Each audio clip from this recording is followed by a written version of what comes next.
Hello learners, as you know climate change इसका मतलब है जलवायु परिवर्तन और उसी के साथ हमने रखा है topic vector borne diseases. When we say about climate change, so first of all we should know exactly what is a climate.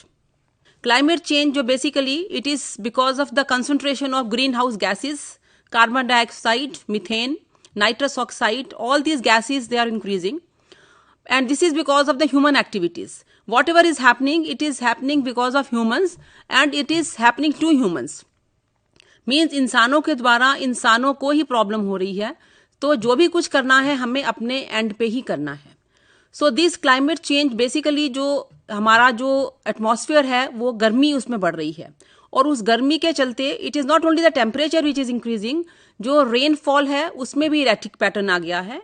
So what exactly happens? Climate, it is average trend of weather patterns for a given location, and climate change or global warming, it is significant statistical lasting change of weather over decades or longer periods of time. weather होता है जो एक या दो दिन के उसमें जो अंतराल में आता है, that is weather, जिसको मौसम कहते हैं, और climate is जलवायु. So climate determines what regions can support one disease or another based on the physiological requirements of the vector. So vector it is very important, और हमारा जो जितना भी discussion है that will be around mosquitoes only. Okay. For example, the range of endemic malaria was believed to be constrained in altitude by the temperature threshold requirements of his Anopheles mosquitoes. As you know, अभी आप बड़ी बड़ी hoardings में भी देखते हैं कि malaria का जो मच्छर है वो एनोफ्लीज है, और सिमिलरली जो डेंगी का मच्छर है, चिकनगुनिया का मच्छर है या जीका का मच्छर है वो एडीज है. और दोनों मच्छरों का जो कंट्रोल करने का तरीका है, उनकी ब्रीडिंग तरीका है, वो सब अलग होता है. नाउ क्लाइमेट चेंज और क्लाइमेट वेरिएबिलिटी. क्लाइमेट चेंज के बारे में तो सब बात करते हैं, लेकिन एक दूसरा वर्ड भी है उससे मिलता जुलता, दैट इज क्लाइमेट वेरिएबिलिटी. इन दोनों चीजों में क्या फर्क है? क्लाइमेट चेंज जो है दैट इज बेसिकली हमारा जलवायु है, उसमें क्या परिवर्तन हो रहा है, टिपिकली डिकेड्स और लॉन्गर, उसके एक एक्सटेंडेड पीरियड में जितना चेंज आता है that is climate change, and it is mainly due to the external factors. और क्लाइमेट वेरिएबिलिटी जो है it is also the change, but the thing is इसमें थोड़ा सा मार्जिनल डिफरेंस है कि इसमें बहुत लंबी तरह से जो वेरिएबिलिटी है उसको नहीं देखा जाता. It is basically a month, a season और a year. So it is not the matter of the decades. Now global climate change, जितना भी हम वैश्विक ऊष्मन की बात करते हैं, उस ऊष्मन से हो क्या रहा है? सम ऑफ द डिजीजेस जो पहले नहीं थी वो डिजीजेस अब उभर कर आ रही हैं, और कुछ डिजीजेस जो थी वो अब खत्म हो रही हैं, and it is because of the heavy rains, flooding. And अभी आप देखते होंगे कि ऐसा भी एरियाज, हाई ऑल्टीट्यूड एरियाज जैसे हमारे इंडिया में शिमला, या हाई ऑल्टीट्यूड दूसरे एरियाज जहाँ पे मलेरिया बिल्कुल नहीं होता था, लेकिन अब वहां पर भी मलेरिया आने लगा है क्योंकि वहां पर भी थोड़ी सी वार्मिंग ज्यादा होने लगी है, and these conditions they are conducive for the mosquitoes. And intensity of transmission of pathogens, जितने भी हमारे ये माइक्रोब्स हैं, बैक्टीरिया, वायरस, इन सब की जो इंटेंसिटी है वो एक थोड़ा चेंज होने लगी है. And human activities, as I told you earlier, it is the humans which are responsible for this particular pattern. Now El Nino, La Nina, these are two currents. These currents, they cause the changes in the climate. They affect the equatorial Pacific region. And what exactly happens is that global warming, it intensifies the El Nino. And several studies, they found relationship between dengue epidemics and ENSO, that is El Nino Southern Oscillation. And drought conditions, that is increased water storage around houses, elevated Aedes aegypti populations, enhanced breeding opportunities when rainfall accumulates following the drought. So these are the cumulative effect of the El Nino on the climate and thereby for the vectors. Now we can summarize the global warming impacts. Some of the impacts, they are physical as well as ecological, social and large scale impacts. Now you can see in this slide that the physical, that the risk associated with extreme weather events, they increase with the temperature, and ecological, that is the larger the increase in temperature, more species will be at risk of extinction. 20 to 30% of species, they are at risk of extinction, and further extinctions, they are in the process, and this is a very dangerous stage. And social, that is mix of positive and negative impacts. Low latitude and less developed areas, they are highly vulnerable, and this will lead to the large scale impacts, that is Abrupt impacts, they increase with the temperature. Partial deglaciation of Greenland and West Antarctic. The glaciers, they are also melting. And the sea level, it will increase. Now, what is a vector of the disease? Generally, in this case, I am mentioning about vector for the disease. But similarly, a vector word is used in our biosciences, in biotechnology also. There also it is a carrier. So, here for a disease, vector का मतलब है संवाहक, जो जैसे जो भी जानवर है जो एक व्यक्ति से या एक जानवर से दूसरे व्यक्ति को जो बीमारी फैलाता है, दैट इज अ वेक्टर. और हमारे केस में हम लोगों ने जो वेक्टर लिया है, that is mosquito. Now vectors जो होते हैं वो विभिन्न प्रकार के हो सकते हैं, बाइटिंग वेक्टर्स, कैरियर वेक्टर्स, और ज्यादातर जो वेक्टर्स होते हैं वो इंसेक्ट्स होते हैं. बिकॉज इंसेक्ट्स का नंबर जो भी है हमारे पूरे ग्लोब में, इंसेक्ट्स का नंबर सबसे ज्यादा है. Why it is so? क्योंकि इंसेक्ट्स का जो स्ट्रक्चर होता है, उनका क्यूटिकल जो होता है, उनकी कवरिंग जो होती है वो बहुत हार्ड होती है, और उनमें जो fecundity rate, that is the number of producing eggs, it is very high. Moreover, they can survive at various habitats, whether it is aquatic, whether it is terrestrial, whether it is aerial. So, number of insects is more. More insects are beneficial, as well as more insects, they are harmful. So, now here we are mentioning about those insects which are harmful. So, biting vectors, as you can see in the slide, it is mosquito, tick, biting fly, flea, mite. और carrier vectors में it is housefly or cockroach. And they can transmit more than 250 foodborne diseases which lead to nausea, vomiting, diarrhea, malaise, headache, fever. And globally, it is estimated 19 lakhs deaths per year. In Southeast Asia alone, it is 10 lakhs per year. And this number is really alarming. Now, the vector-borne diseases, as you can see, vectors may be threat to you at home and more at traveling. You must be seeing that when you are traveling in a buses, or you are traveling in the trains, especially in the sleeper trains, there you will see that there is a hub of mosquitoes. Earlier it was the notion, ये माना जाता था कि मच्छर रात को ही काटते हैं और उन्हीं से बीमारी होती है, लेकिन अब ऐसा नहीं है. डे बाइटर्स जो एडिस मच्छर है वो मलेरिया के मच्छर से भी ज्यादा खतरनाक है.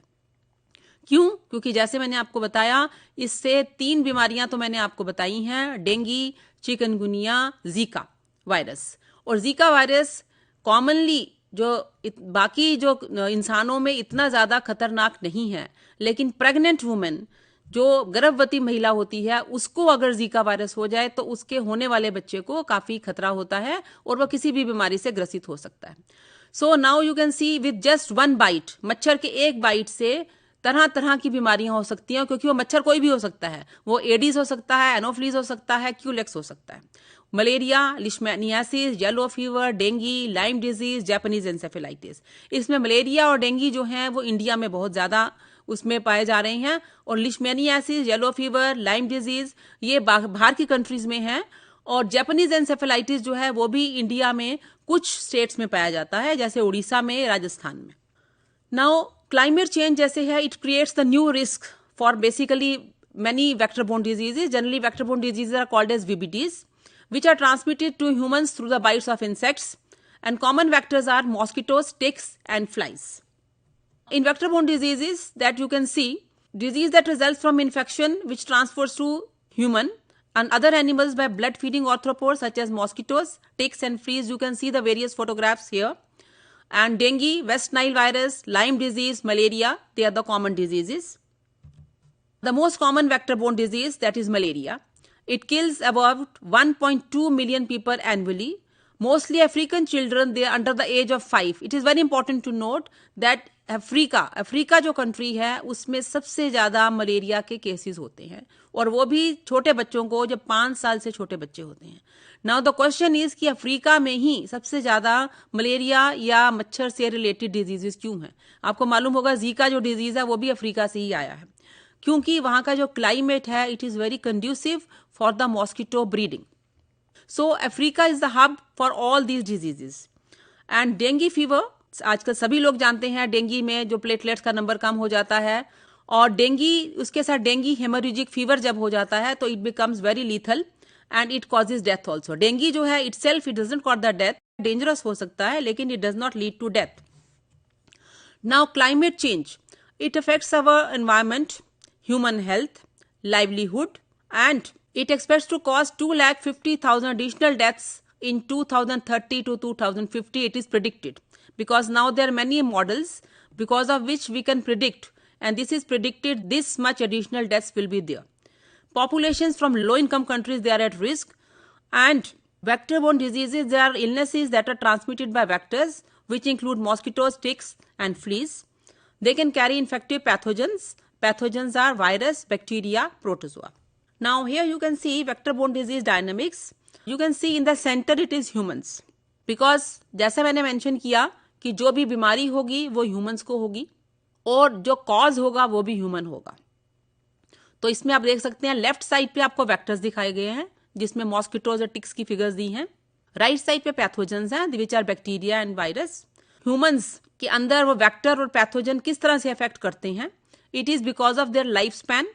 जो वेक्टर का सर्वाइवल, उसका लाइफ स्पैन, उसका रिप्रोडक्शन, उसका biting behaviour, this all affects the human.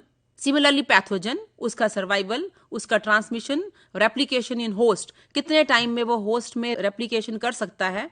These are all the things which affect the dynamics. Now, when we speak about the transmission, now there are the two types of transmission. One is the symptomatic transmission and another it is asymptomatic transmission. जो symptomatic transmission है उसमें symptoms जो हैं they are very clear, as you can see कि uninfected mosquito bites the infected patient, and then after bite the mosquito becomes infected. This is the conventional model. Then infected mosquito bites the healthy person also becomes the infected. This is the cycle. Now in asymptomatic, what happens? Infected mosquito bites the healthy family. The father shows the symptoms while the rest too, they are asymptomatic, as it is shown in the yellow. Then the infected asymptomatic child goes to school, gets bitten from an uninfected mosquito.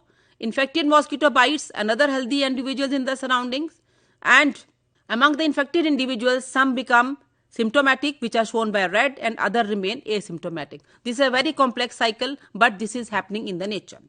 Now vector-borne diseases, as I mentioned, they are typical diseases, but they can be of two types. They are either zoonotic or they can be anthroponotic. Whenever we say anthropo, it means human, and zoo means animals. So as you can see the arrows, you can see the animals and vector. Whereas in anthroponotic, it is human factor, it is there. And in anthroponotic infections, the more, that is malaria, dengue, yellow fever, these are the anthroponotic infections. Typical examples for the anthroponotic infections. Now in India, the nodal agency for vector-borne diseases is NVBDCP, that is National Vector-Borne Disease Control Program. It is basically for the prevention and control, and whenever there is some epidemic like this is happening, for example Zika, it was there in Ahmedabad, then it went to MP. And these virus and other microbes, they also travel along with the human beings. As we now know that the world has become very small, people, they can travel to the long distances, and when they travel, they can bring many diseases to their country, because bacteria, microbes and other organisms, they are occurring, and different species of mosquitoes, they are present in different countries. So it is the migration, travel, these are the main factors which lead to different vector-borne diseases. And malaria, dengue, chikungunya, then filariasis, kala azar, these are the main diseases in India, VBDs. Now mosquito carried diseases: malaria, West Nile virus, dengue fever, chikungunya. These are important diseases which are mosquito related. Now it is very interesting case, the number of the cases of malaria वो कम हो रहे थे, लेकिन अब धीरे धीरे malaria के cases फिर ज़्यादा होने लगे हैं. And specially in India it is north east states, जितने भी हमारे नॉर्थ ईस्ट स्टेट्स हैं उसमें जो 7 सिस्टर्स जिनको हम कहते हैं, उसमें ये वाले जो केसेस हैं ये काफ़ी बढ़ रही हैं. As you can see the figures, world health organization, उन्होंने भी इंडिया को कहा है मॉस्किटो कंट्रोल करने के लिए.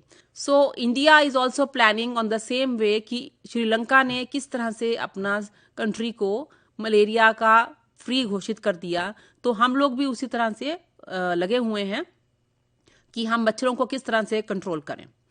तो आप लोग देख सकते हैं जो फिगर्स हैं डेंगू की, मलेरिया की, जापानीज एन्सेफेलाइटिस, चिकनगुनिया कि मलेरिया का जो केसेस हैं वो सबसे ज़्यादा हैं. Now as you see, malaria के केसेस जो थे पहले 2008 से लेके 2012 तक के उसमें देखिए, पहले जो केसेस दिखा रहे थे, ये central bureau of health intelligence का जो डाटा है उसके हिसाब से आप देखिए कि पहले जो 2010 तक इसका जो नंबर था और उसके बाद भी जो इसका नंबर है वो धीरे धीरे जो है वो कम हो रहा है। और डेंगू का नंबर आप देख रहे हैं कि 80 से लेके 242 तक जो है हो गया है। बट द थिंग इज कि मलेरिया के केसेस जो हैं फिर से, जिसको हम RBM कहते हैं, रोल बैक मलेरिया के केसेस फिर से ज्यादा आने लगे हैं। डेंगू चिकनगुनिया, अगर हम ये कह दें कि गंदगी है, गंदगी से मच्छर होते हैं, दैट इज वन रीजन, क्योंकि गंदगी वाले जगहों पे जो मच्छर पनपता है वो एनोफ्लीज है, जिससे मलेरिया होता है। बट सरप्राइजिंगली जो एडिस मॉस्किटो है वो तो साफ पानी में आता है और उसी से जो लार्वे उसमें आते हैं, जिससे कि डेंगू चिकनगुनिया या जीका होता है। तो हमारे पास सबसे बड़ी प्रॉब्लम ये है कि गंदगी को दूर करने से हम मलेरिया तो दूर कर सकते हैं, लेकिन हम डेंगू चिकनगुनिया को कैसे दूर करें, जो कि जिसका मच्छर जो है वो साफ पानी में पनपता है। So that is the one. हम बार बार ये तो कह देते हैं कि दिल्ली में या बाकी स्टेट्स में पुअर सिविक कंडीशन है जिसके कारण मच्छर पैदा होते हैं। बट द थिंग इज कि जो एडिस मच्छर है उसको कंट्रोल करना काफी मुश्किल है। क्यों? क्योंकि ये मच्छर जो है इसमें चालाक है एज कंपेयर टू मलेरिया का मच्छर जो एनोफ्लीज है, वो एडिस का मच्छर जो है वो चालाक है।